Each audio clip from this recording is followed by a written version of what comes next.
Hello there, and welcome to the Outside Film Podcast, where we talk film, TV, games, and all that jazz like there's no tomorrow. My name is Tom, and as always, I am joined with my co-host John. Hey, it's me.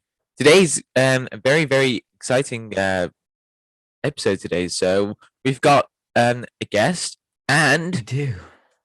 we're going to talk a very good TV show. So if you want Yes. to go over that segment, you can look into the timeline. So yeah, Yeah, we're going to yeah. be talking about Invincible season one, and we're going to be joined by Joe of HegDogFilms, our good friend, in the main segment, and then in the weekly viewing segment. And we're gonna talk about Invincible season one, the whole season, spoilers for all of that. So you know, you should probably watch that if you're interested before you Yeah, kind of get into it. yeah. It's going to be a long episode today. So It is. So let's yeah, waste no time and let's talk straight into the news.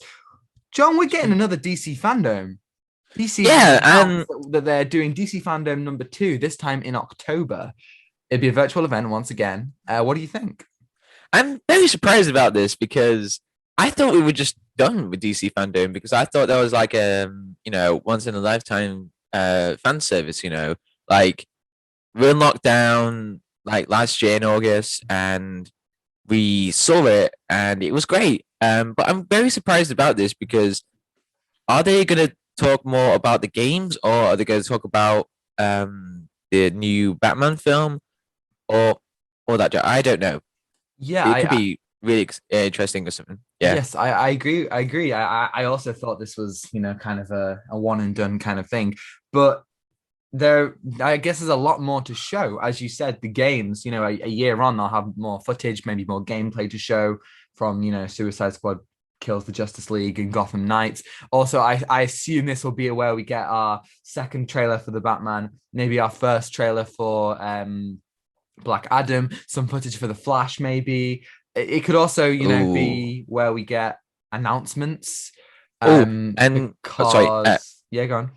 Um, like there could be like a lot of stuff that they're gonna show, like new figurines or like they're like with the sale Mm, with Savvy, the partnership, and I yeah. think they're gonna branch more of like doing more graphic novels or showing more like people on board like making more stories. I'm pretty interested to see what's going to happen this year Yeah, there's with there's DC definitely a fandom. lot more opportunities. I'm thinking because obviously at this time, Suicide Squad will have come out, so I'm wondering maybe they will announce a second film or announce some other films just in general.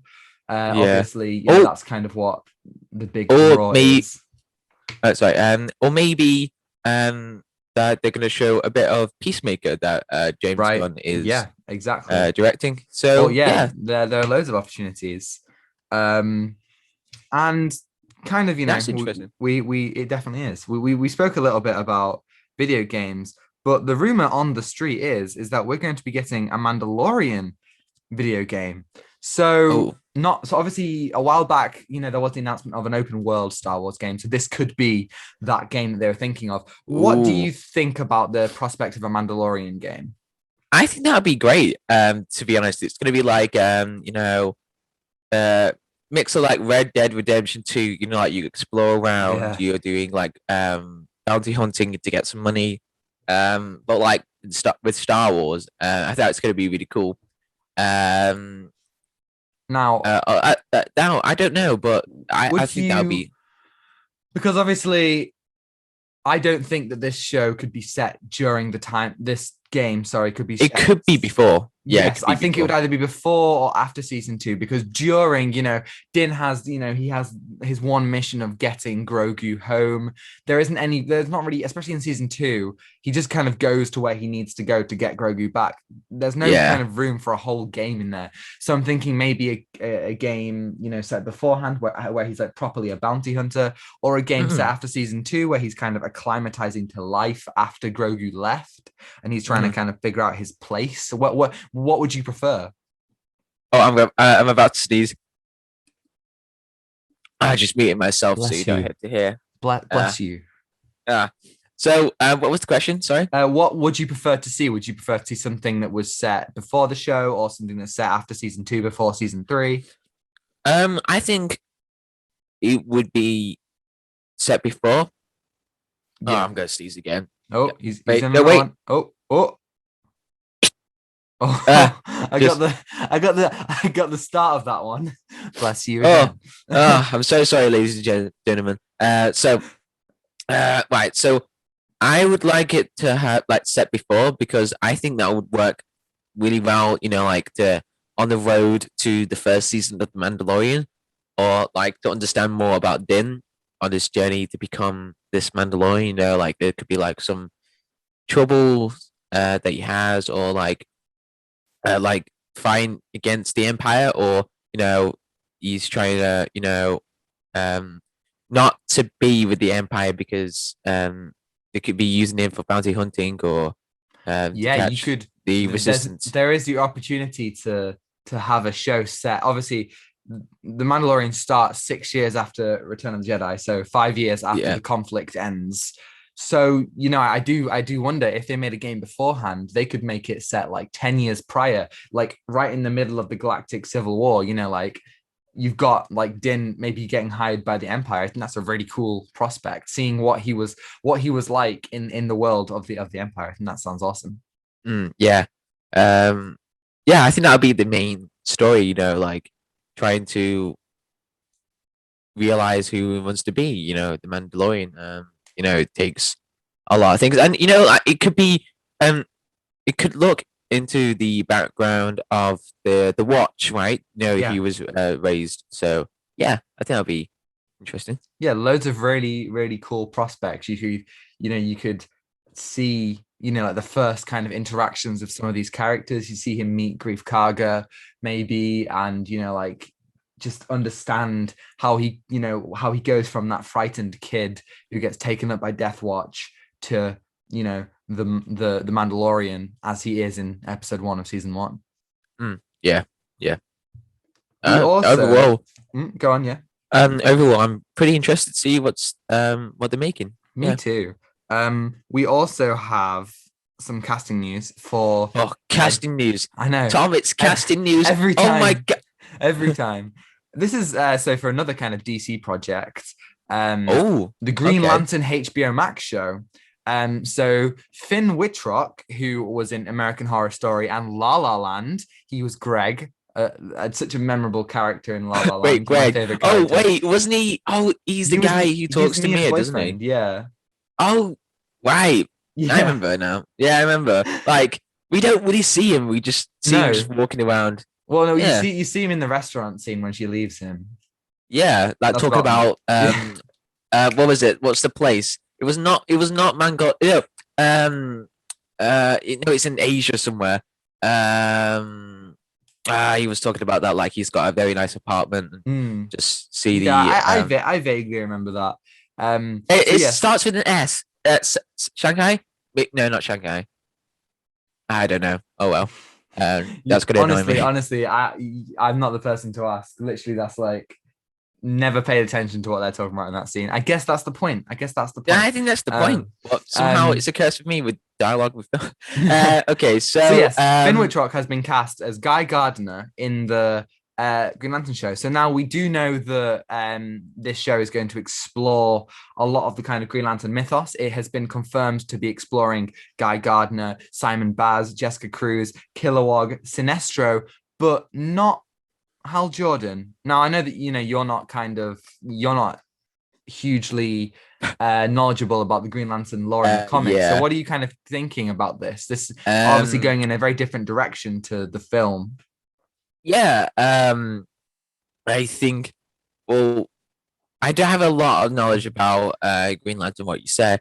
Um, Maybe this could be like a fresh start of who, like the Green Lanterns. Um, they're different. What the rings? What are the factions? Are they called are they called factions, or is it just like different rings? Yeah, the different power rings. That's a good Oh, question. Honestly, I'm not really sure if they are because factions or there is. I groups. don't know. I just want to, you Oh, know, they're called to look. cores. I think the best, Green Lantern Corps, Sinestro Corps. I think they're cores. Oh, okay, cool, cool. So that makes Um, sense. yeah. So yeah, I'm pretty interested to see like how this really works because I'm just a bit meh on the Green Lantern backstory. I just think, okay, what do I need to learn? But then I just feel like I just need to read the comics. That's all. To Yeah. get a better understanding. So yeah, I'm pretty interested to see this. Even though I have no idea It comes as a what's going on. surprise to me that they're because to me, Hal Jordan feels like the obvious kind of one to follow. In the comics, Hal Jordan is your very kind of average kind of hero. Yeah, He's a yeah, yeah. fighter pilot. He's got a bit of he's a bit cocky. He's a very much kind of, got that kind of Doctor Strange, Tony Stark-esque personality. He's a fighter pilot. He's a bit of a maverick, you know. Maverick. Yeah, he's basically Maverick from Top Gun, basically. But then Um, Guy Gardner's, got like a much like bigger like temper. Simon Baz is, a lot more of a kind of political character, like linking into like Muslims in America. And Jessica Cruz, her whole story is intertwined with the Injustice Society in the comics. oh wow. So Injustice League, sorry. So I think they're definitely choosing like they're going into it, they're not like skirting around their edges. They're going into I mean, I would argue that these are the more interesting characters to talk about. Sinestro, of course, starting out in the Green Lantern Corps and then kind of becoming a Yellow Lantern, creating the Fear Corps, the Sinestro Corps, and then Kilowog being an alien. I feel like they're not doing the easy route, and I really respect that. And these are some of my favorite characters. I'm so excited to see what they do with Simon Baz because his story is so very interesting. He's in the New 52, which is where they introduced him. He's a car thief, I think, and he gets arrested, and Wait. it's intertwined with Hal Jordan's story as well. And there's a lot of prejudice against him. Like it's a really nice. It starts off with like him as a kid seeing 9/11 like on the news and like Oh wow. knowing that his life is going to change because so many people in America are going to associate him and his religion and his culture with that. It's wonderful, really, honestly. I think You I should read have it. that graphic novel. What? Really? Yeah, Green Lantern? yeah. That talking about Simon Baz. I think I have that. Really? Which one is it? Um, let me check my shelf, ladies and gentlemen. The coveted comic book shelf that John Is it has. the massive book called Rise of the Third Army? Yes, it is. Yeah, I have that now. So you've read that one? No, I haven't read it actually. Oh, It's okay. just You've shelved got there it. because Nice. I need to learn more about that. But it was Right, on sale. It that massive book. It was on sale. It was right. 10 quid. Oh, that's decent. So Rise of the Third Army kind of tells the story of volume 2 and 3 of the New 52 run. So you should probably borrow volume 1 so you kind of understand the background between it. Yeah. And it all kind of stems off the blackest day, brightest night kind of story. But yeah, I'm very excited to see a Green Lantern show. I properly met Hal Jordan in the New 52, but it was the Justice League. It was written by Jeff Johns. Johns. Well, Jeff Johns yes. wrote the first 3 issues of the Green Lantern New 52 run. Oh right, first 3 volumes, should I say? Yeah, because he was completing that brightest day, blackest night storyline, and then kind of powering on with it. I feel so intelligent right now, John. I feel like I have the knowledge. Yeah, and this week, what was it? I ordered the first volume for Deathstroke's Rebirth, and it looks amazing. Ooh, I'm excited. Oh, you're such a tease, man. You're always teasing us with comic books. I'll talk about it. I'll talk about it. Going to read. Well, before we talk about that, John, let's talk about Invincible. We are talking about Invincible, John, and yes, we have a guest. We've got Joe here from HegDogFilms. Oh, it's a clap! Everyone, clap! Amazing. Yes. We've got the legendary Joe here. It's me. How are you today, Joe? I'm doing all right. Good. Yeah, well rested, so ready to talk. Invincible. Yeah. Oh, good. Yeah. So before we get straight into it, Joe, tell everyone at home a bit about yourself. Where can they find you and all that? Well, I've got my Instagram where I post movie reviews as often as I can. HegDogFilms. I'm working on one at the moment. Got one coming out soon. Oh, what is Oh, it? What is it? what is it? It's a little film involving Ezra Miller and Emma Watson. Oh, I don't know what he means. I don't know. I know what you mean. It's the I know one what that you I mean. tried to get John to watch about 20 times and he wouldn't watch it. I'm so sorry. I'm so sorry. Yes, I haven't seen that film. I'm so terribly sorry. I should watch it. Yeah, you should, yeah. Yeah. It's a wonderful film. Okay. Yeah. So, if you want to follow Joe on Instagram, Links in what's the your- description. Yes. Instagram and Twitter. His handles are in the description, so you can follow him on there. Yep. Yeah. So make sure. And lads, let's get into Invincible, shall we? Yes. Definitely. Oh, So- right. I'll kick it out. I'll kick out to our guests. Joe, what did you think Right. of Invincible season 1? Right. Season 1 as a whole, Season 1 as a whole. Let's just get Brilliant. straight into it. Brilliant. I loved it. I absolutely loved it. If I'm going to be Oh, honest man. with you. Yeah, it's one of those TV shows that you really you don't expect to see to see on Amazon Prime because it's animated and it's straight from the graphic novel, which I haven't read, and boy, what a show!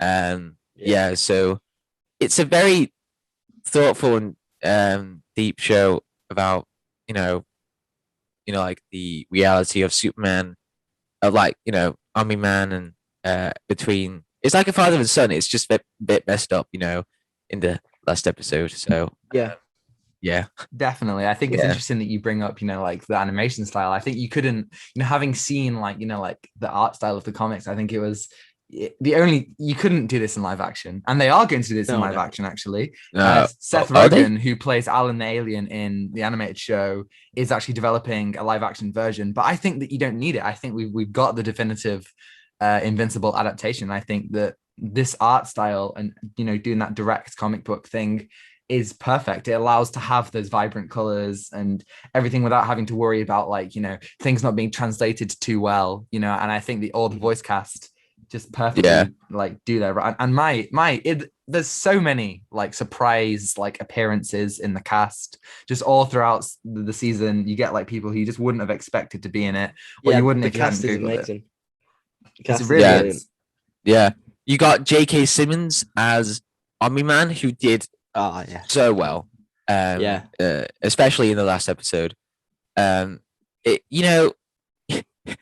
It comes to think about, he's like the same person who did as wait, did I forget the name? Who works in the Bugle?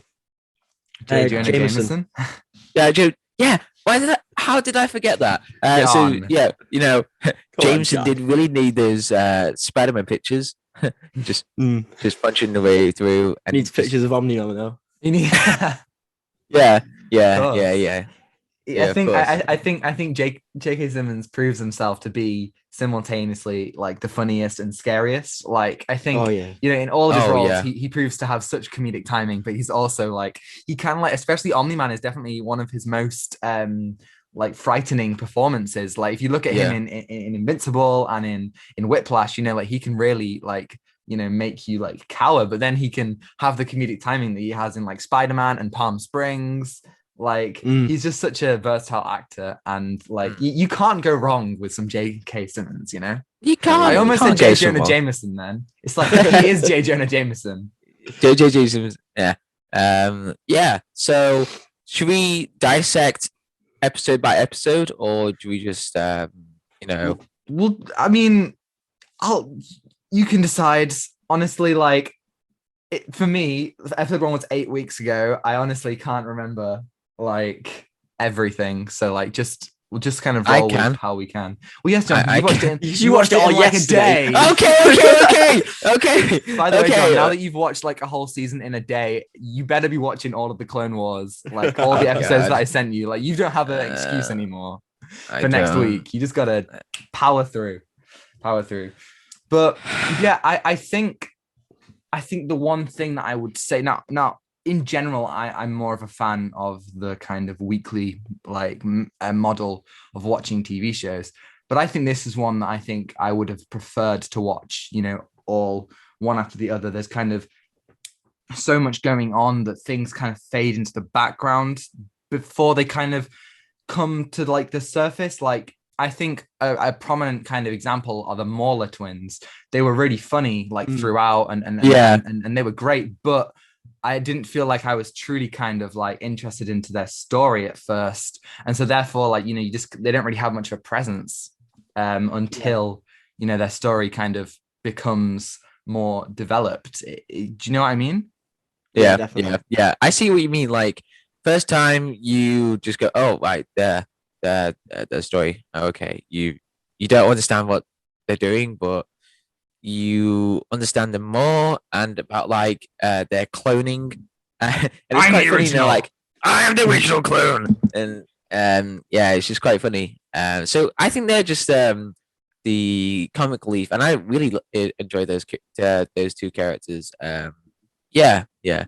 Um, that's what else? The Moeller twins.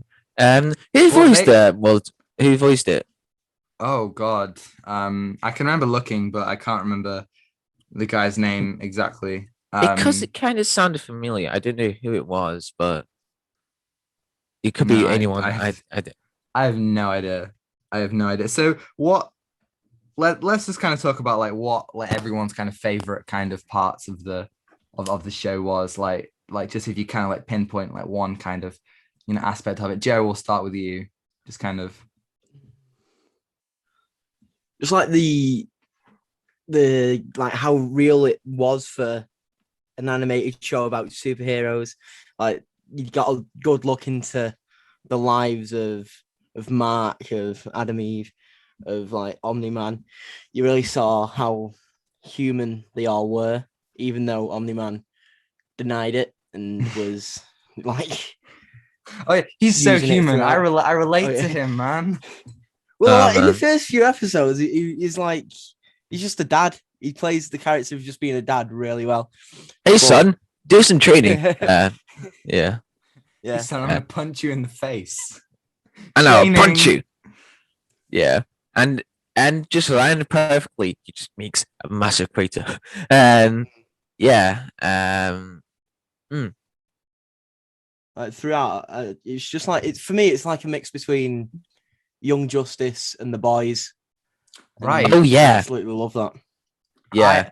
I agree with you, but I'm gonna throw in another kind of. I think there's a lot of Sky High in there.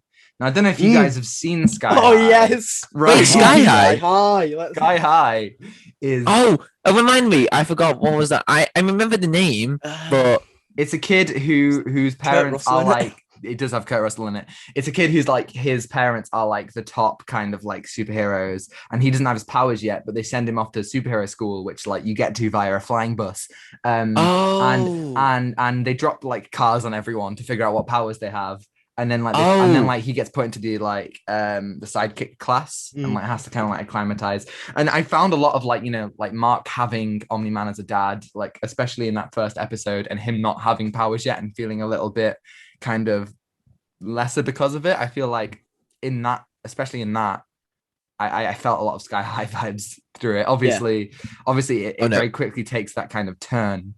And I think the one thing for me that I would kind of put the show down on, and this isn't even like, this might be fixed in the comic, I don't know, but I would have liked more. Like at the start, I feel like I didn't fully like for me, the character stuff is always my favorite. Just seeing the characters doing regular things. It's part of the reason why I love Falcon and the Winter Soldier.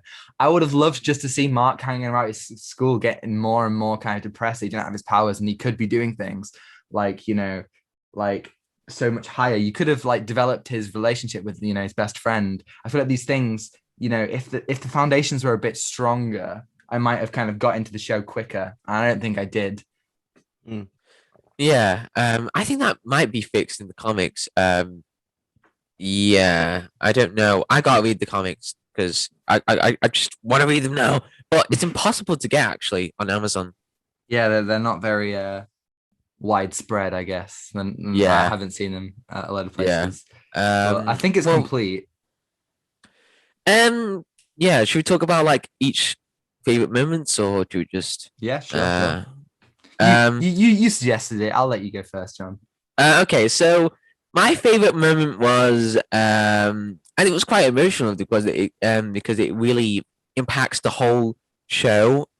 So it was when Debbie, it was like Nolan and Debbie, well, Army Man, were in the baseball park with seeing his son Mark, winning his first what was in baseball? What was like home run? His first home run. Yeah, I'm an idiot. Don't talk to us about those American sports. This Okay, is a okay, British okay. channel. I'm sorry. British. We have British tea and crumpets. Yes. Oh, sorry, mate. We got stabbed. Oh, stupid in it. Sorry. Right. You just get John Constantine right here, just going, oh, bloody hell. Wait, whoa, why would you get John Constantine when you can get Damien Darkblood? I'm sorry. Okay. Sorry. I love Clancy Brown. Clancy Brown is honestly the best. I don't know. Joe, have you gotten deep enough into the Clone Wars to see Clancy Brown's character? Not yet, no. Oh, dude. Highlight of the shit. Well, one of the many, but Clancy, you can't go wrong with Clancy Brown. Can I? Yeah, sorry, John. Please. Okay, so me and Joe can talk more about this. Who's Clancy Brown? Who's Clancy Brown? What? I forgot the name. I'm sorry. Remind me the character. He played Damien Darkblood, and he's in everything. Yeah, Damien Darkblood.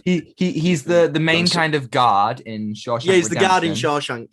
Okay. Very recently, he was I'm sorry. I'm sorry. Okay. He kind of looks like. Let me talk about. Okay, please. Sorry. What? Okay. So Army Man and Debbie seeing their son winning the first home run, and then Debbie saying, "And these are the joys of life, and this is what humanity is like." And Mark went up to Nolan, and then that's quite emotional because he, in the future, well, in the present, he just brutally beaten Mark, and you just go, "Wow, that's quite sad." Wow. Come on, man, Owen Wilson, come on, get out here. So yeah, that's my favorite moment. Yeah, there was a lot of messed up moments in the last episode, but I think that one really shined a lot. Like, because it's just the moment, like there's a lot of darkness, but you can find the spark, and I really like that moment. So yeah, that was a great moment. I mean, I definitely have. Like, Joe, what did you think of that moment? I definitely have thoughts, but I'll let you talk a bit about it first. I loved it. I love that whole section where they're at the mountains and just Mark's getting absolutely beaten by Omni-Man, and they get the flashback to when he's a kid. Yeah, I absolutely love it. And there's a line that Omni-Man says where it's in 500 years, what we have, they'll all be dead. And he's there, he's dying. He goes, "I'll have you, Dad." And that really, that whole part of the episode really got to me. I genuinely did tear up at that part. I teared up the moment, like talking about the flashback. I was like, wow, that's just sad, Yeah. But Tom, what do you think of that movie? We're just getting sad of here. What, me? I think it's a really, really good point. There is this kind of like undertone of love like enduring love in the show, Like, even when you're being beaten to a pulp, Marx can't bring it into himself to truly kind of like hate his dad. It's not an easy thing to do. I mean, to kind of accept. He's invincible. He's cut to invincible. More blood. Yeah, I like that. Like each title sequence just gets more bloodier. Yeah, bloodier. Yeah, especially in the final. It reminds me very much of a Mandalorian. Like, some episodes will have like the simple kind of like doo-doo, and then like the episode like stuff's gonna go down when it's like da-da! Like the music is much more kind of imposing. But I thought you were gonna say about the title, like the reckoning or the the titles also have that, but like the music, that's where I'm at. But yeah, I think that moment at the baseball field, like it was just as heartbreaking as it was kind of like a nice moment, because the moment that Nolan kind of decides to like root for Mark is the moment that he sees that Mark properly like whacks the ball, you know, with that kind of like strength, and it kind of like the ball goes like far. Like I think that was like, you know, even, you know, he like, because if Mark had like only like hit it just a little bit, I'm not sure that Nolan would have properly like cheered. Like I still think that like you can see that in that scene, as much as you can see that he, you know, learned how to be a father, you can also see that he from day one wanted to see that strength in his kid so he could eventually take over Earth. Yeah. Definitely. It's quite dark, to be honest, because, you know, from the very first episode, it's just so wholesome because like it's a father and son relationship, and it's about Mark trying to, you know, learn to use with his powers. And the very last episode, there was the train scene, and uh, I was I don't want to eating describe during it. that. I don't want to. I was eating food, and that scene. I what? You was eating the blood of your Oh yeah, victims. I was eating human remains just to get into. Get into that Nolan. And yeah, that headspace. moment. Yeah, that train moment. That was like the first time in a while that I was like properly shocked. From a TV show and the animation. I don't. I don't want to gives that describe it, kind man. of it gives that kind of like, as Joe said, it's very much the boys, like, you know, in Homelander just kind of like start shooting on the crowd, but the difference is that it's real. Like that, you know, the moment where Mark's trying to hold up the building and he's trying to save the woman from falling. There's something in the back of your mind that's just like, oh no, the Guardians are gonna come, something's gonna happen. Adam Eve's gonna save him, you know, because that's kind of the show so intelligently uses stereotypes and it subverts your expectations and it creates nuance in the stereotypes, which is why I think the show got better. I think it started out and it wasn't bad, but it was very baseline. It was very kind of, you know, stereotypical. Yeah. And I think the whole show pivots on the ending of that first episode. I got like, I recommend Invincible to everyone. And in the space of like an hour, 4 people texted me the exact same thing.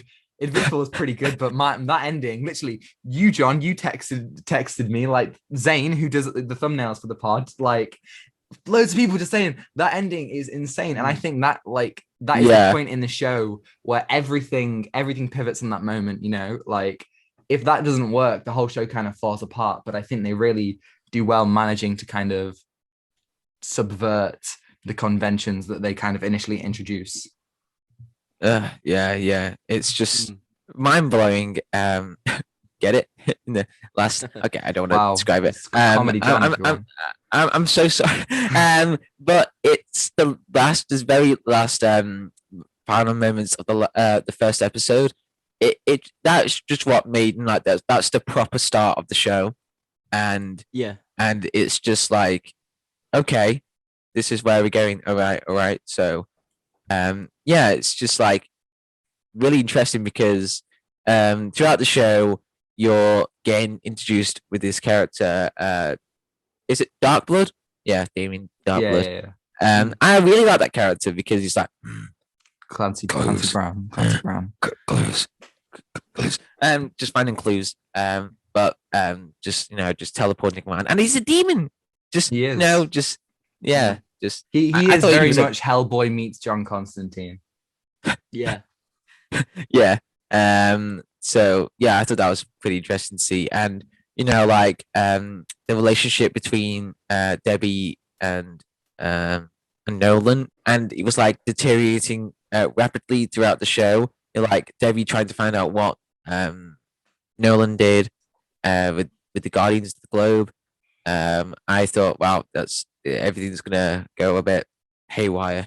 So because because it really links back to the relationship between Clark and Lois in Superman films or in the TV show as well, like how it's going to work out. And this guy who's basically is unstoppable, let's say invincible, he's just Omni Man anyway. But yeah, you know what I mean? Like the relationship deteriorates and he's just basically unstoppable. So yeah, it's just what I really Respect. appreciated about the love interests of the show, Debbie being Nolan's wife and Amber being Mark's girlfriend, on and off, they weren't like the conventional kind of like love interests. Amber literally like Debbie figures I really out. don't like Amber. I really don't like Amber. No, okay. Well, Debbie, she figures out what Nolan's done, and so does Amber. Amber's smart enough to, figure out that Mark's a hero, and I think that's like such a subversion. Like the amount of superhero stories still today that will kind of go along with the kind of like, oh, I can't tell you my secret identity kind of thing, and I feel like we are kind of getting away from that, but I feel like it's still such a joy to see competent love interests for once. So why don't you what okay, what are your thoughts on Amber in general, Joe, as well? Well, it's just that like when I really like her like throughout the thing, but it's when she finds out. Well, no, it's when Mark reveals himself as Invincible, and it's just like she tries to make it like herself. It's like it's what worse is that she knows why Mark kept the secret, but she didn't really care because she really liked, oh, Mark, where were you? Were you what were you trying to do? Why you're late or doing that? Because it kind of like focuses on like, oh, can you look after me? Because it's a relationship, and that really impacts like the world, like how time and money or all of that it affects a relationship. Yeah, you know what I mean? Well, you see, John, I'm gonna have to disagree with you on that point specifically, because I really like the part when Mark tells her that he's invincible, and she goes, yeah, I know, because what she does in that scene, she stops him from using that as an excuse to just put everything else off. Like, she recognizes that he does have a big role to play in that he is very powerful and needs to save the world, but he also has to be honest with her, and that's like a part of being in a relationship, the honesty. So 100%, and I think yeah, I think it's much better than kind of the stringing along of an extended superhero relationship and then them finally telling them and it being a moment of understanding. I think realistically people would be kind of annoyed that that you're being so dishonest with them. But I also think it shows that she's not a two-dimensional character, because at the end she sees what's happened on the news and stuff, and she's just like, mate, I'm here for you, like we can like and I really know that that this isn't easy for you, and she grows and develops from that. But I think I might have to agree. Yeah, I have to change my mind. Yeah, I like Amber. Yeah. Have I just got John to change his mind on something? Whoa! Oh my god! This is the first time we've got it on recording. Everyone, we've got it on recording. Oh, we got recording.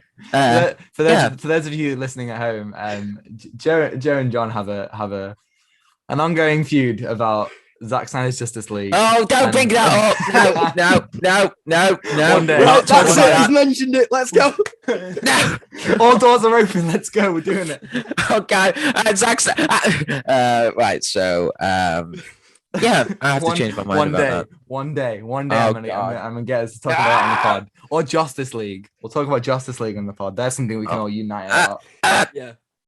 Oh, okay. Yeah. We were talking about our favorite moments. So, Joe, what's your favorite moment from the show? Well, I was going to say that I had 3, and John took 2 of them, so I'm going to have to resort to my third. I'm sorry, man. John.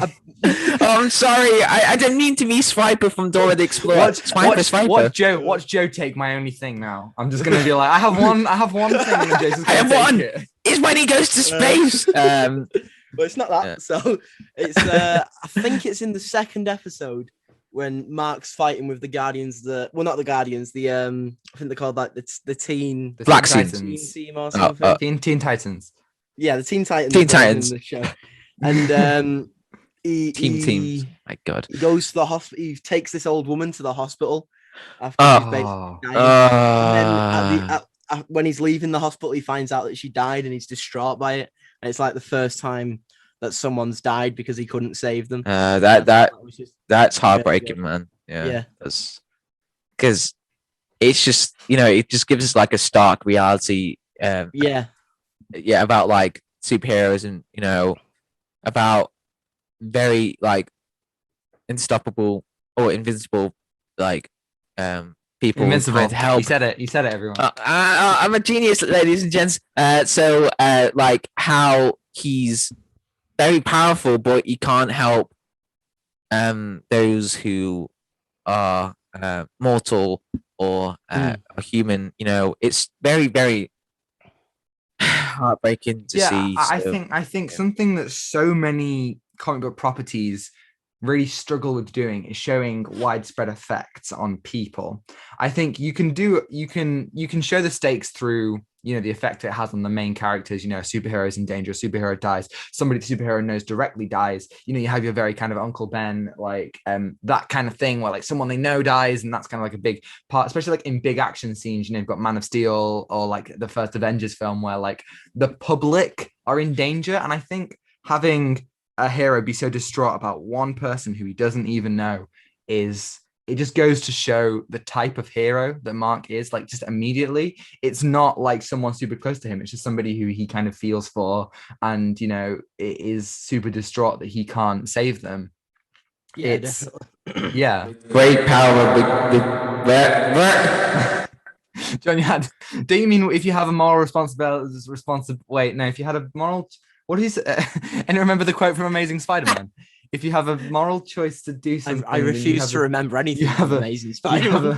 Wait. With great power comes with great responsibility, Peter Parker. Wait, yeah, that's the one. Yes. I don't know. I don't know my favorite. I think you've all taken on my choices. All of the above, I'm going to say, but I'm going to say that my favorite part is if I can't choose any of these moments, I'll give you a moment, Tom. I'll give you a moment. I'm going to say the kind of montage where Adam Eve is saving people. She's going across like the world. She's kind of like improving people's livelihood and like creating like life where there is kind of like a drought and stuff. I think the whole show is about humanity and identity and reclaiming your own as a hero, reclaiming what you kind of not what the corporate people want you to do, not like the big, well, not what like the world might need for you, but what you want, what you've done for the average Joe, for the being that kind of friendly neighborhood That's hero. In the show, you've got like this kind of like immediately you've got the Guardians of the Globe and stuff, and you've got these smaller heroes who then have to take up this kind of mantle, and Mark, who's kind of having to live up to Omni-Man, and so often they kind of forget to look out for the little hero. So the idea that Adam Eve has to leave it all behind in order to do what is right, what she really needs to do, and you get that with Robot as well, who wants to kind of like have this kind of identity so he can feel love, so they can do the small things that really make them kind of feel, it's kind of like a higher pleasures, lower pleasures thing, like they get to really help in a meaningful way that doesn't involve destroying cities. And it's like the episode where Mark helps out Stone Man. I can't remember his name, but Stone Man. And he does it. Character. Wait, you forgot the name of the guy who is. I know it's Mahershala Ali. That's all you need to know. It's called Titan. Titan, sure. Yeah. Right. I'm gonna stick with Stone Man. Stone Man. Are you seriously kidding me? Yeah. You could have called like the thing Stone Man. Oh, it's Stone Man. It's the thing, right? We've all seen Fantastic Four in some capacity. Oh God. Basically, Mark, despite what Nolan might think, Mark does it purely, out of the good of his own heart, and he does it purely to help people, and that's what it's about, and that's what it should be about, and that's what comic book properties in general have become so far removed from that, which is why I love it when those kind of things save people. It's Mark gets his ass handed to it for him. He really, really gets like hurt. But Yeah. in the grand scheme of things, he has done something that is really important. And I mean, he hasn't in that particular case, but to him, he thinks that he's saving like the little guy. He's helping them out. It's the whole kind of arc of you don't have to kind of be saving fighting some kind of extraterrestrial threat to be a hero. You can just be doing something What was small, what was something as small. A hero. Wait, I'm gonna throw in Dark Knight. Robot Head? A hero can be anyone, even a man doing something as simple as putting a coat on a boy's shoulders and telling him that the weight of I could basically Jim Gordon and Dark Knight Rises. Somebody else talk now. I'm sorry. I really tried. That's another comic book moment I like. Yeah. When Army Man talks about like, hey, that's beneath you. You shouldn't do that, because that's a bit like, oh, why? He's a Viltrumite, and that links back to like the last episode, and they're saying, oh, we kill the weak in our planet, and it really links back to the whole idea of Nolan trying to teach Mark about everything in his training, how to do this or how to do that, and another thing he doesn't teach about is about saving people in his way. He doesn't really see human life that valuable. But Mark sees human life valuable, and it really impacts everything. So I really like that. That arc with Mark trying to help a lot of people, even though Nolan doesn't want him to. So he's a Viltrumite. Yeah. Yeah, I think there's an interesting kind of hypocrisy that comes with the Viltrumites. There's the kind of like, oh, we're going to take away a weakness from our kind of society, but in doing so, you've got that kind of thing of when everyone's super, no one will be. Everyone's strong, but no one's strong. Which is kind of why I guess they kind of go to other worlds to make themselves feel. I think this. Yeah. Oh, I'm excited to see whether we'll see the rest of the Viltrumite kind of empire or however that might pan out in the future, because there's a lot of kind of interesting stuff to be expanded on there. Yeah. Oh, another thing is really interesting is that I like a lot of superheroes films or TV shows, they end with like the hero saving the day, but this one was like a bit heartbreaking and emotional because it's father and son. Yeah, Mark's granted a mercy at the end of the day. Yeah. Like if he hadn't been able to appeal to Omni-Man's kind of humanity, he would have been dead, man. And the ending of it is just him surrounded by his friends, and he's been changed by this. Yeah. And there isn't that kind of stand on a building, look cool, like swing it, like smile at the camera, kind of like have the final kind of flight, final swing, whatever you want to kind of characterize it. Yeah. But I go on.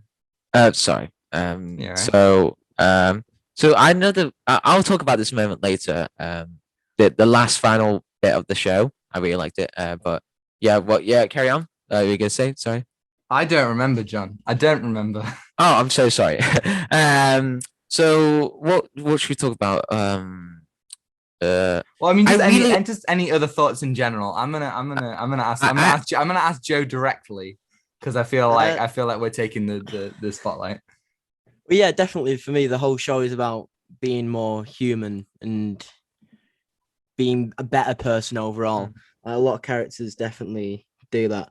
Like with like characters like Rexplode becomes a better person throughout, becoming more of a team player. Black Samson is a perfect show of how, even though he's not got any superpowers, he can still keep up with the Guardians of the Globe.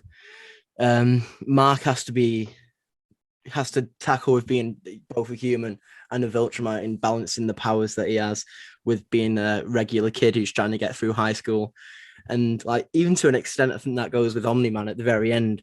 Like you said, he granted Mark Mercer, showing that Mark has changed him in some way, made him more loving, at least to a degree, so that he won't kill Mark in the grand scheme of the Viltrumite Empire's takeover of everything. I think that's very interesting for the show. And speaking of Explode, I did not know Jason. I don't know how to say his name, the last name. Mantzoukas? Mantzoukas? Yeah. I did not know that was voiced by him. So that's interesting. Explode. Yeah, I really like the arc of Explode because he was a bit of a prick at the beginning of the show, like in episode 2 or episode 3. I'm not too sure. Was it? Oh, I don't know. He's introduced in episode 2.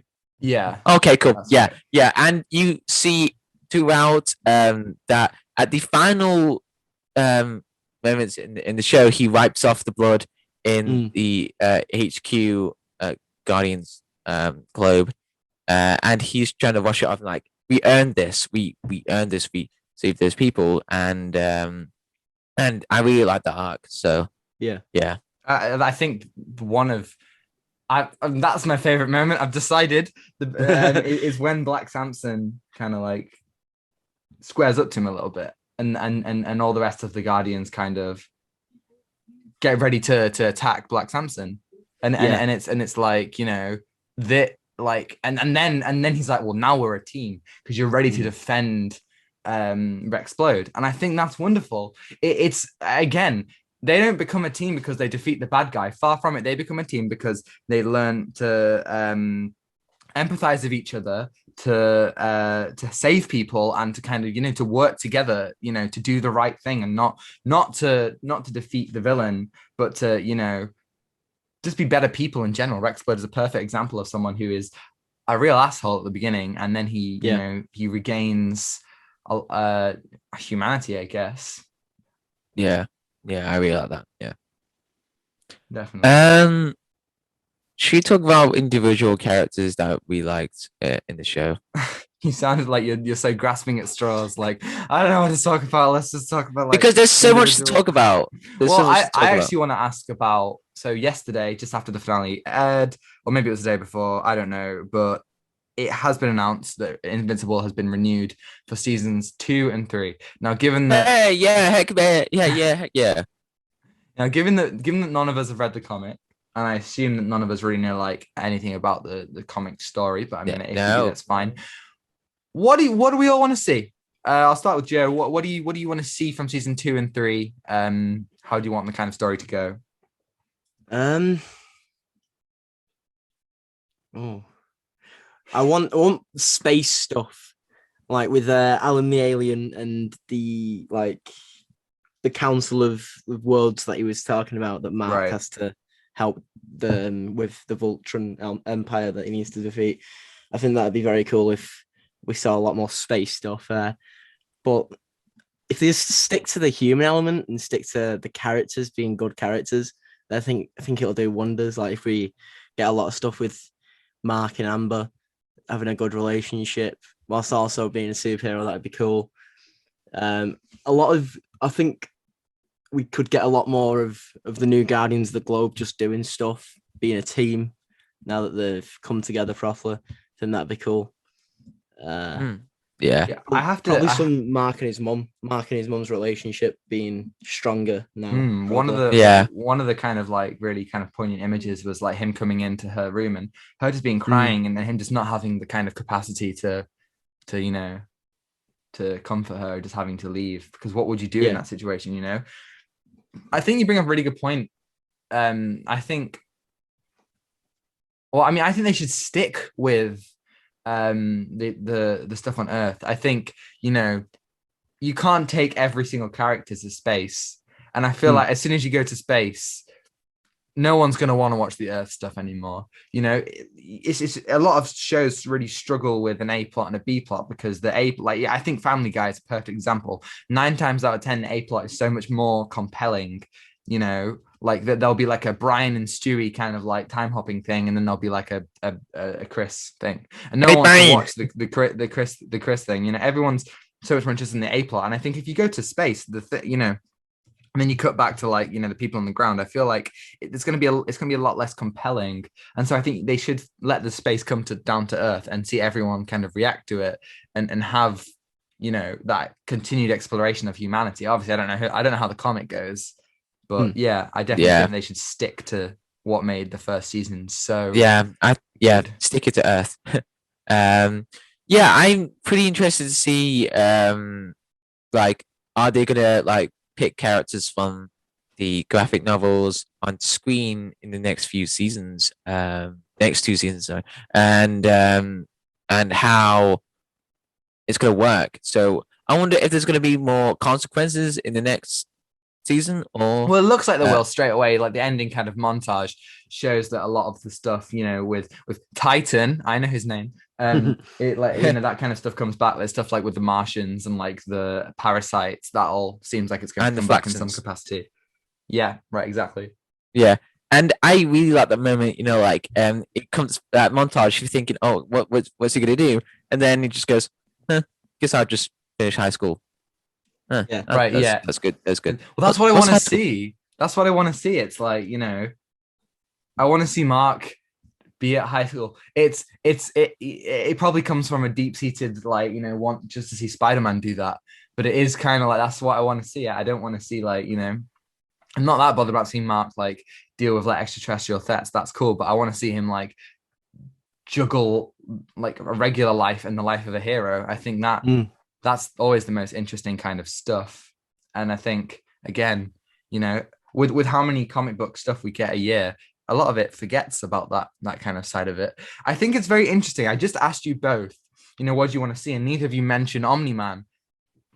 Do you Yeah. want to see Omni-Man come back? Because for now, I think, you know, wait till I want season him to be 4. back in the finale in the second season, because I think he's gonna bring back more Viltrumite, or maybe do something worse. I don't know. I think I agree with Tom about him coming back in probably a season 4. Like, if we have the next 2 seasons where he's like, there's the looming threat of him coming back and needing to defend against him, but also we have to stick with the human element. I don't think we need Omni-Man too soon. We need Mark time to train at least to get stronger and be able to fight more than one of him, really, because there's a whole Yeah. empire. I feel Yeah. like maybe other Viltrumites before you get to Omni-Man, because, you know, Mark, as we've left him, he hasn't got over it yet. But I feel like, you know, if you give him a chance to get over it and kind of like, you know, it's all the more impactful when he has to face his dad again, you know, like he could, like, it would be amazing, I think, if they left it long enough for Mark to think, hey, maybe they're not going to come back, you know, and you know, kind of like a kind of storyline where everything starts going well. You know, you start season 3 or 4 or even 2. Hopefully not 2, because I want to see it rather than just be told. But like, and everything is going well. You know, like his, you know, like, you know, him and his mum are getting better. You know, they're starting to live life again and kind of move on. Maybe his mum's starting to, like, you know, kind of like get back into like the scene of like dating or like going back to work or something. And then he, you know, he's going well with Amber, and like everyone's moving on. You know, no one's really thought about Omni-Man because they kind of assume that the threat is over. And then like when you have to be confronted with it again, it brings back kind of so much that you kind of thought that you've forgotten about. I think that opportunity is something that I would really like to see. Yeah, Yeah. definitely. Yeah. I really like the song choices in this show. Yeah, Yeah. I really like the score. Every time the credits would roll, I thought the ending score was always like really really cool. Yeah. Yeah. So closing thoughts before we hop onto the weekly viewing segment. Okay. Let's Overall, everyone. I want rankings out of 10. You know, okay. I'll start. what's your favorite like element, and what do you want to see in the future? John, yes, you can start. So I give this. No, I'll finish with that. So overall, I really love the animation style. It's just so Gonna give it a smooth, 10 out of 10. and Sorry, please continue. Sorry. I really like the animation style. It's smooth. The voice acting is just it's superb, and I really like the character arcs in this as well, and the storyline. So I give this a 9 out of 10, but if I confident or optimistic, I'll give it a 10. Ooh, Subversion. I thought you can give it a 10. Joe, what are you thinking? I really like the human element of it all. Yeah, and I'd add how- the human element, so I'll give it a 10. and the problems that they're forced to deal with throughout and the way they overcome the problems. Again, I like the animation style. I think it's very well drawn. For me, a big standout is just the all-star voice cast. It's just brilliant. Everyone in there does a brilliant job. I think I'll go for probably a 9 out of 10. There are a couple things that I think could have been better, but Yeah, doing it a 9 out of overall, 10. probably a 9. Yeah, doing this 9.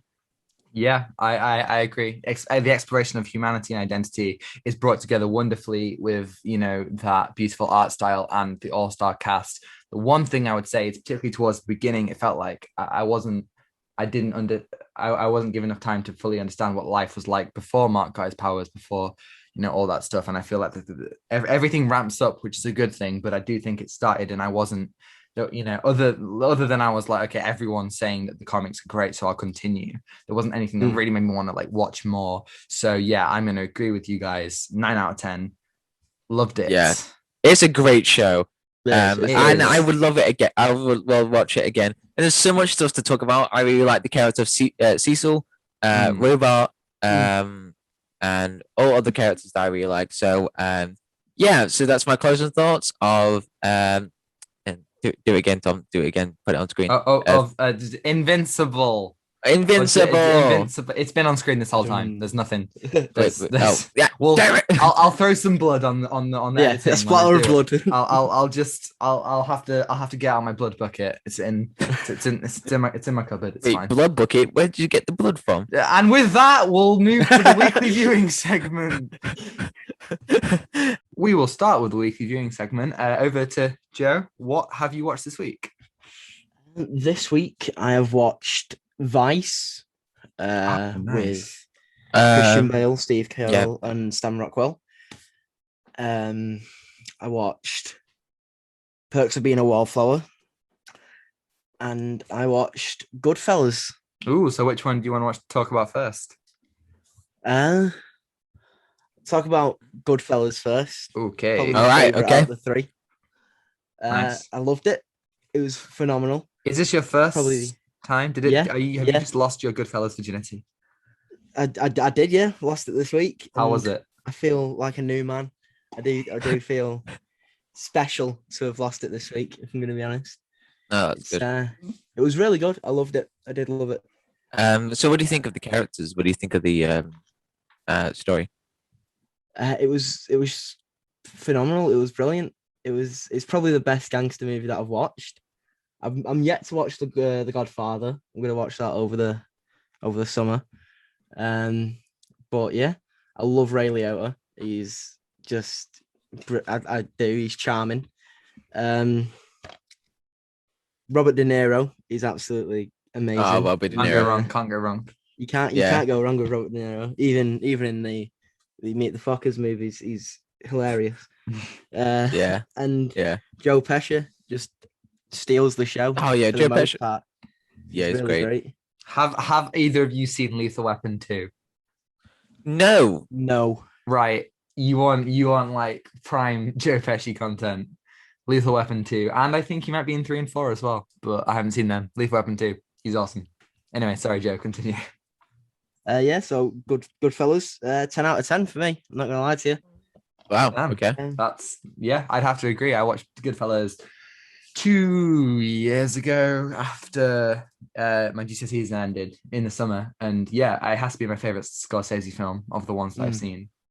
I only have seen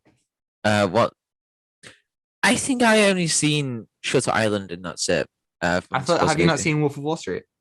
No, I have not. Oh, okay. I have to watch it. A lot of people on my channel are Well, saying, "Oh, you haven't seen Wolf of Wall Street?" though. I don't know, Joe. Have you seen Wolf of Wall Street? I have, yeah. I think that Wolf of Wall Street and Goodfellas Goodfellas. have a very similar. I combined Godfather and Goodfellas there. That's wonderful. I think they have very similar plots. I think Scorsese kind of ripped himself off there. And one of them's a true story, or maybe both of them are true stories. I can't remember. Both of them are. Right. Yeah. So he made the same film, even though they're both true. But I think the similarities in each of their films and the way they're told are very. It's just odd. But I definitely think if you're going to watch one, it would be Goodfellas. I don't know if it's just me, but I really feel like Ray Liotta doing the voiceover sounds a lot like Leonardo DiCaprio doing his voiceovers in Wolf of Wall Street. Well, maybe Leonardo DiCaprio was influenced by that. Inspired, of course. I don't know what's happened, but John's just disappeared. John's just gone. It just does now, I guess. Just does now. Just does. So I'll just ask him where he is, and we'll power forward where you go. I'll power forward and I'll talk about his phone decided to turn off. So I'll power forward. I'll talk about what I've watched this week. So I watched a film called The Prom on Netflix, right? Oh yeah. Now I've heard only. Oh, here he is. He's back. I've heard only. He's back. Hey. I've heard only. So just for a little bit of context, John, I'm now talking about The Prom that I watched this week. The Prom on Netflix. I heard only bad things about this film. The only reason why I wanted to watch it was for the god Andrew Rannells, who you will know from Invincible. He plays Mark's best friend, and he's in Big Mouth and just loads of things. He's in loads of musicals, particularly Book of Mormon. He's awesome. And I watched The Prom, and oh my god, it's horrendous. Is it really bad? I love musicals, like I just love them, but oh my god, I'm not gonna watch it. This is so like it's a very strange. So like immediately the story is about this high school in somewhere Indiana, actually I think it's Indiana, and they ban the prom. The PTA banned the prom for everyone because one girl wants to take her girlfriend, and they're all like, "Oh, a gay relationship? Oh, can't be having that." And then these failed Broadway stars decide to, in order to like regain their credibility, will go and help this girl and give her the prom she deserves. And it is such a confusing film. It's full of the most shallow characters you can imagine, who are so two-dimensional, and they switch back and forward in between scenes. The music is just, there's nothing to it. There really isn't. Like, it's the kind of thing that you would just find in any old musical. There's actually one, like, it's weird. All the songs are just the worst, like so flat, and there's nothing to them apart from one, which is just amazing for some reason. It's such a weird like standout. And it's just a musical that it really wants to be so clever. It wants to be political. It wants to have all this stuff, but it's not even shot well. Everything is CGI, and the camera just loves doing like long takes that it interrupts at the strangest of moments, doesn't let anything linger, and when it wants to let things linger, it cuts what would be pivotal moments. Even Meryl Streep, who is amazing in everything, just doesn't save it. And final point, James Corden is playing. He's playing a gay guy, and he plays it so camp. It's almost offensive. Yeah. And he got nominated for a Golden Globe for that performance. I don't like James Corden. Me neither. Man. I don't like him. No, there are some decent jokes, but other than that, it just wants to be so much better than it is. And the star power, nothing can save it from itself. It's bad. I'm gonna give it a 4 out of 10 because at least I laughed at some stuff. There was some laughed at it, not with it. Yeah, Let exactly. I me. laughed at it, not with it, of course. It's one of those films where I start off and I'm like, hey, it could be good. I get sad for a good like chunk in the middle because I'm like, oh, I hope this would be good. And then I just start Yeah. laughing at the end, So yes. John, please, what have you watched? Tell me something good. I've read. Who's read? Oh. So I've read a comic called Dark Knight Death Metal. Oh, you talked about this last time.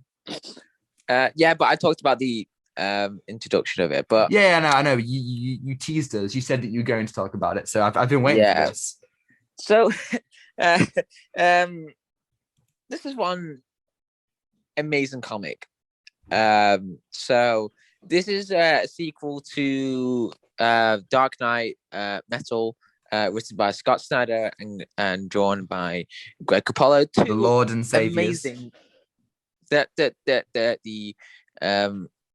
their work is just great. So this one is like the big surprise. Like this is the it's not the magnus opus, but it's just the big one. It's a big one. Oh, it's a whopper.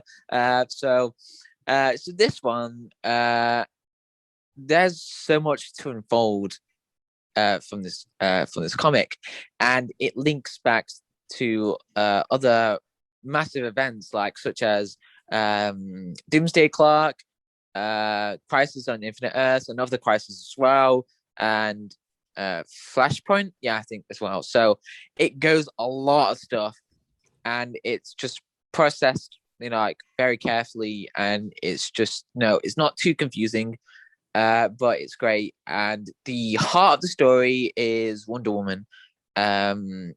So I really like that one as well. There were so many surprising moments as well in this graphic novel.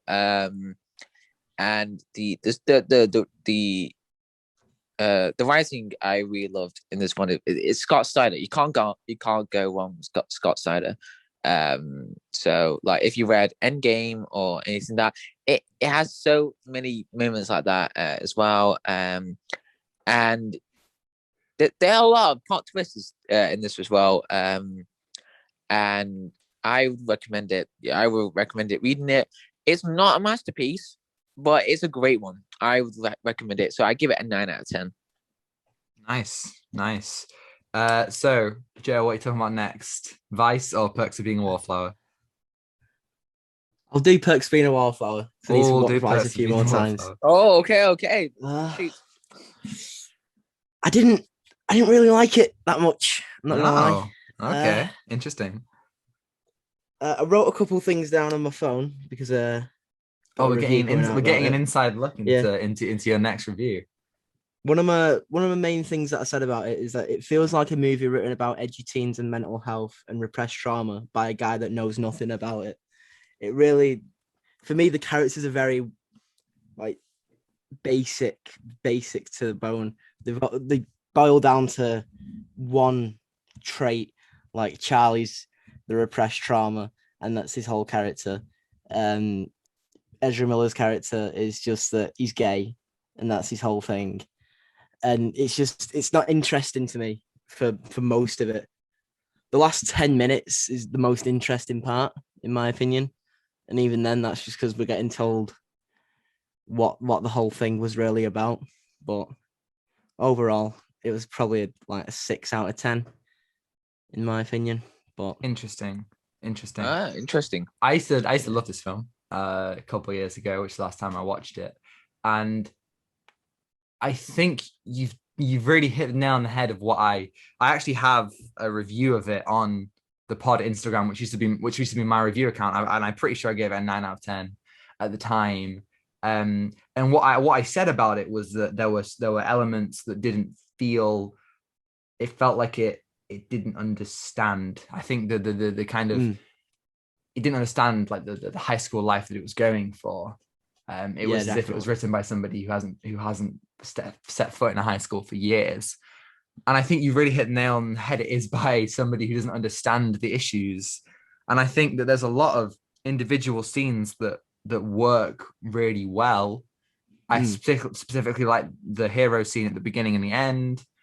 And I think that the characters have good chemistry with each other and they work well, and I think everything's kind of well done. But I think for me the thing was is that, and I'm sure, and I'm sure you'll agree that it wouldn't take much to just get a little bit deeper into the characters, you know. Yeah, definitely. And it would really add so many more layers to the film, you know, that it's like, you know, you're so right, you know. Ezra Miller is just the gay character, Emma Watson is just the one that everyone has a crush on, you know, like that kind of stuff. And it struggles, it tries in scenes to go deeper into it. Maybe the book does, but yeah, I think that's a really good way of putting it. Interesting. Definitely. So John, what have you watched? Another thing. So I didn't get a chance to watch anything this week because I was watching Invincible. Oh, I see. So I read another comic called Deceased. Deceased. Yes, it's with Deceased. So Yeah, I know. Thank you. So this one, this is more like, does anyone know Marvel Zombies? Yes.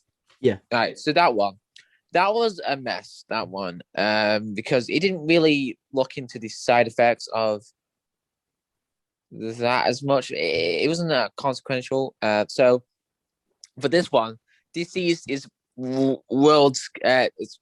It's crazy. So this one is more problematic. It's a bit more like it's not crisis, but it's a bit more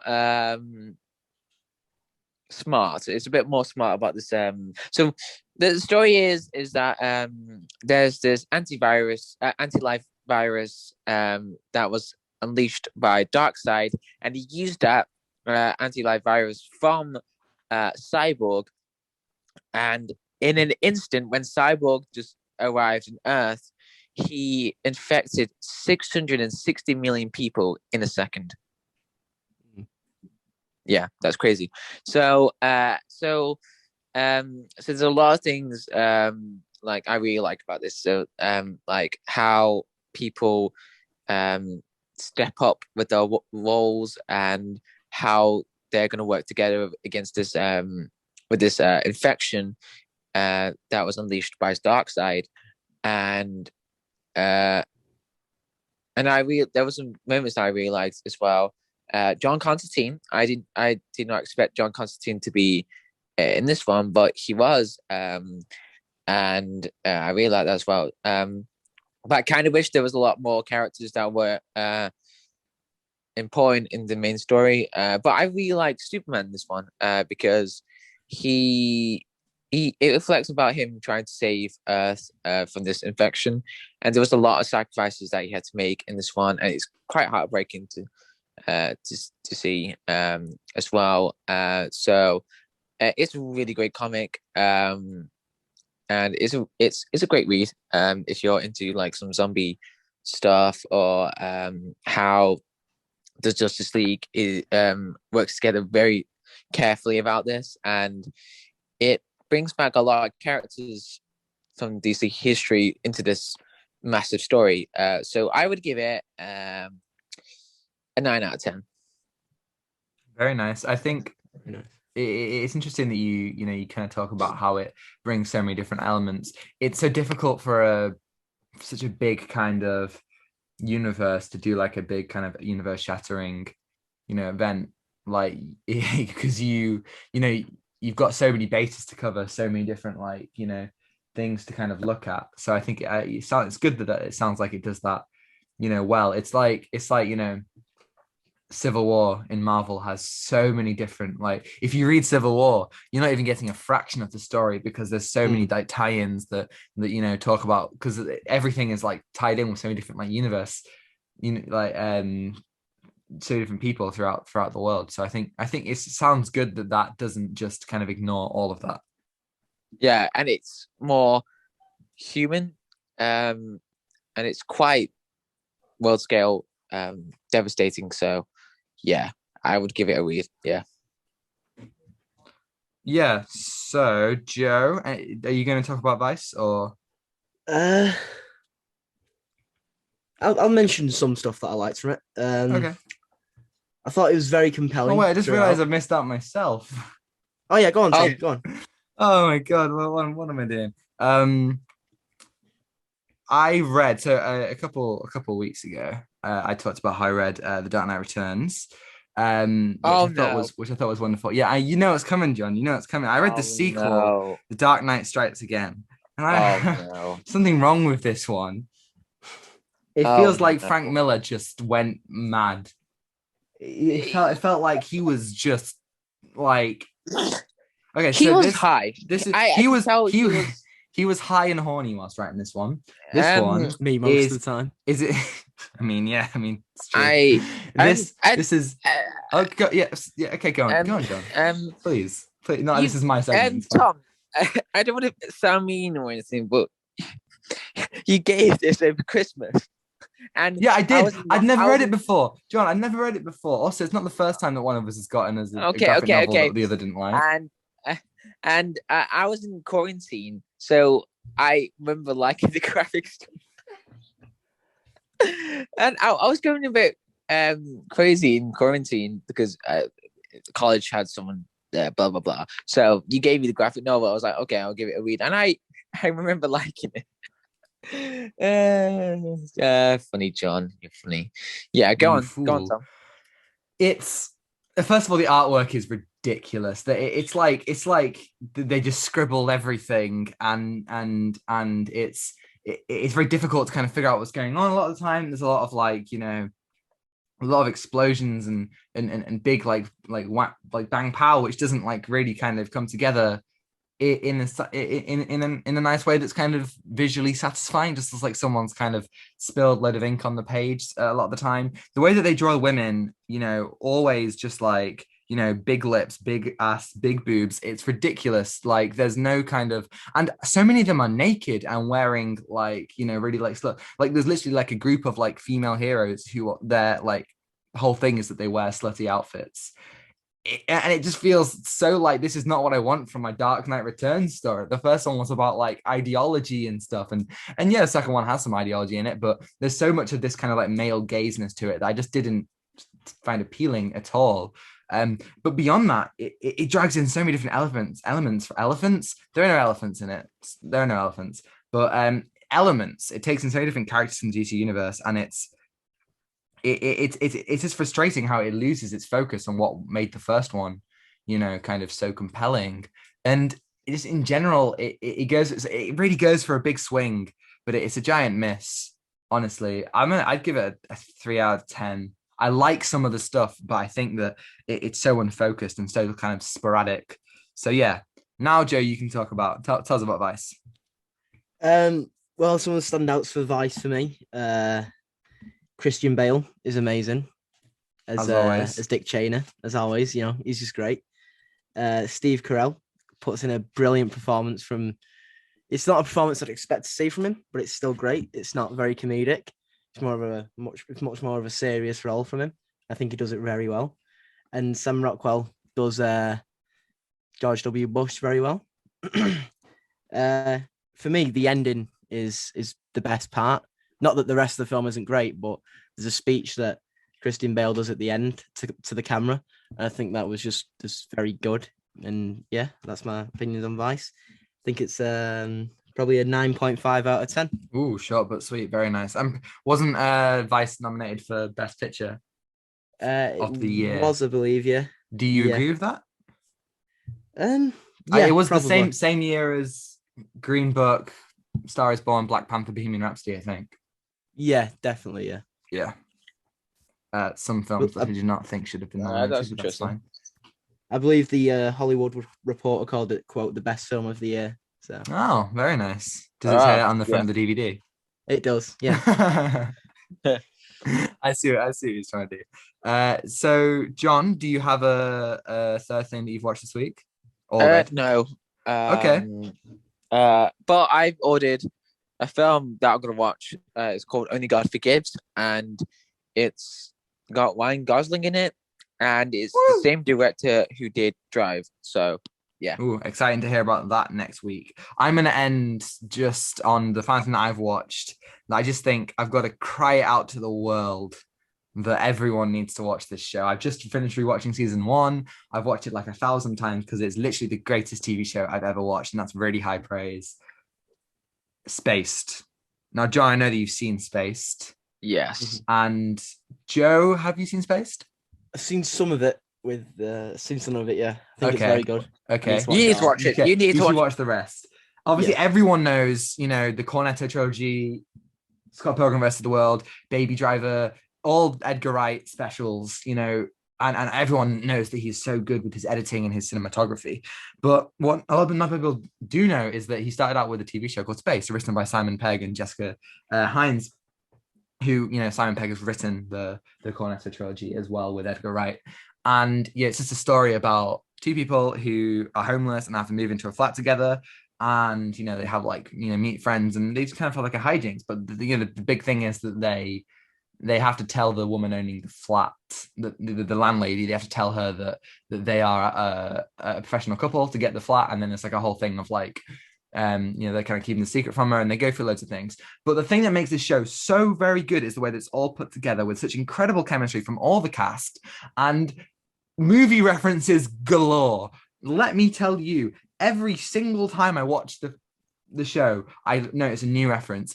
I'm convinced every line, every shot, everything's there's just a quote in every scene.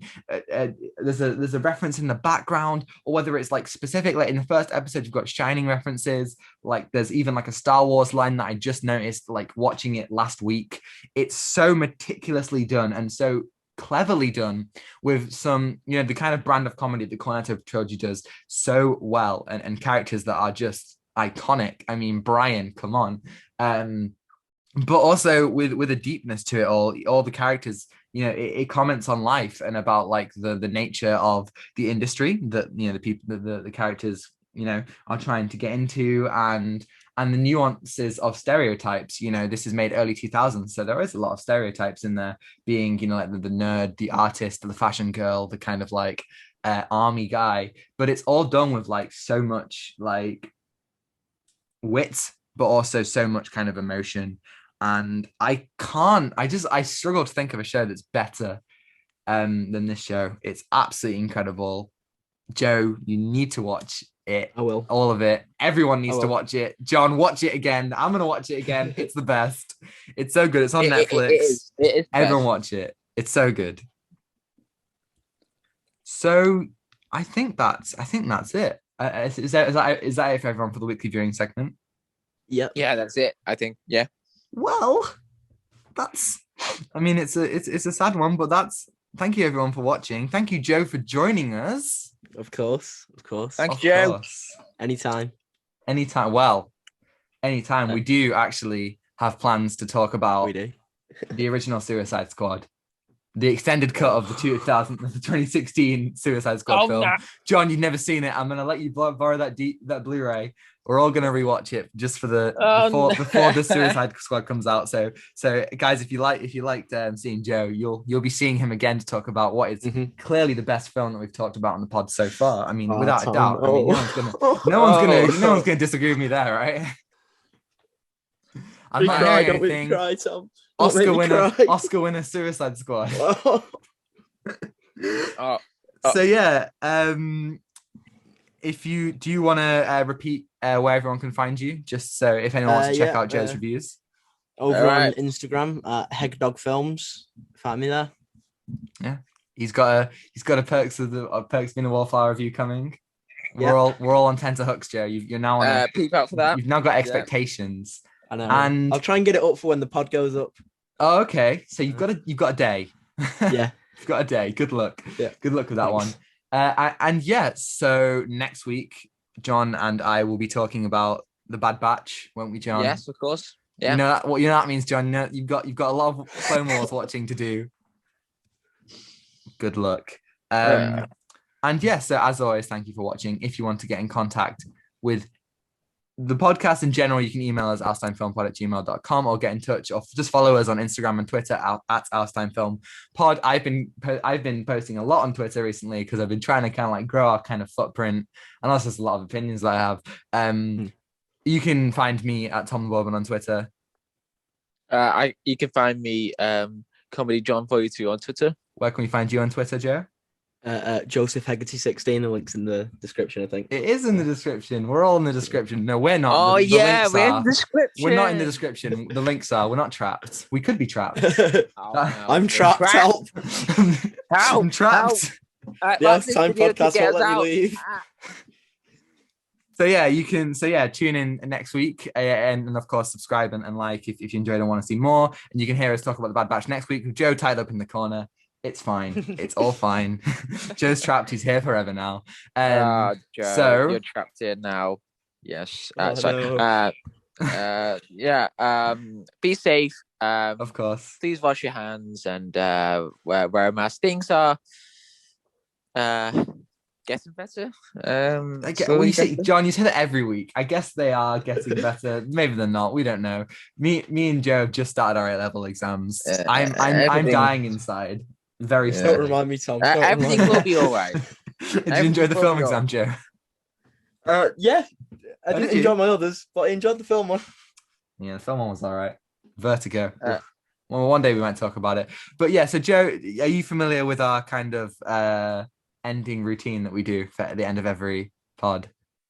Not very. So I say take what you give, and John says give nothing back. So you guys, I'll say take what you give, and you guys can both say do nothing back. Okay, we'll try this. We haven't practiced beforehand, guys. This could go really wrong. So without further ado, take what you're given. Get nothing back. Give nothing back. That was not. Yeah. Okay. Cool. Goodbye, everyone. Goodbye.